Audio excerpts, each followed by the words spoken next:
Here's Slippery Rock head coach Mike Bonelli. A 2-2 double overtime tie, kind of the story lately at home this year, 3 for 3 in double overtime ties. But really the story was a 2-goal deficit early and then ended up coming back. 2 goals in the last 15 minutes to tie it. Absolutely dominated the second half. Talk a little bit about the team's performance today. Yeah, I think you have to. If you can learn lessons, John, without losing a game, it's very important for the season. Sitting 3-0-3 right now, it's a pretty good record. We probably got away with one today early. We didn't show up the first 15 minutes, but the team battled back to tie the game up.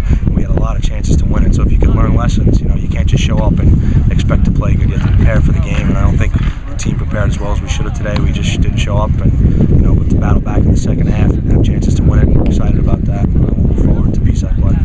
And the comeback itself really started with about 30 minutes left in the second half. The play just completely flipped and Slippery Rock dominated from there. Huge advantage in shots in the second half. Corners at one point were 14-0 in the game. Talk a little bit about the way the team responded after that second goal. Yeah, I think they did a good job having a veteran team. They never quit. I think Drew Donahue and Clayton really got the team rallied, and we knew we'd get our chances to score and make it 2-1 and then hopefully tie the game. And I think there was maybe 11 minutes to go before we scored that first goal, but they just kept battling. We pushed a few players forward and they kept battling and battling. I knew if we got one, we'd have a chance to tie the game up, and they did a good job with that, and we tied it. And if you look at the game, from a 90-minute perspective, going into overtime 2-2 is not terrible because we got down 2-0 early in the first half.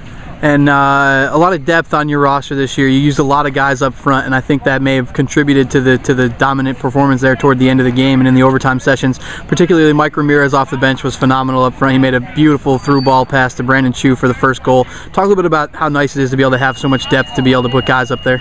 Yeah, I think that's been the theme of the season. We have 18, 19 guys battling for 11 spots. It makes our job very difficult to pick a lineup. But when things aren't going your way, you have 4 or 5 guys you can bring off the bench to change the game. And Mike Ramirez definitely did that. He had a great game on Tuesday against UPJ off the bench, and today, came off the bench and really got the team going, and got that assist on Brandon Chu's goal and got us back in the game.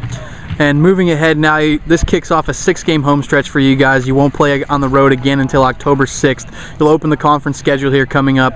Where's the team's mentality now moving into the meat of the season? I think we're going to keep our heads up high, held up high, because we had a great comeback today, even though we didn't start the way we should have. But now moving into PSAC play, like I said before, if you can learn lessons and still get a result in the game, it's a great lesson to learn.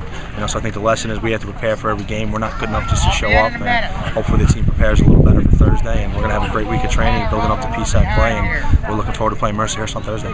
Outstanding. Thanks, Coach. Thanks.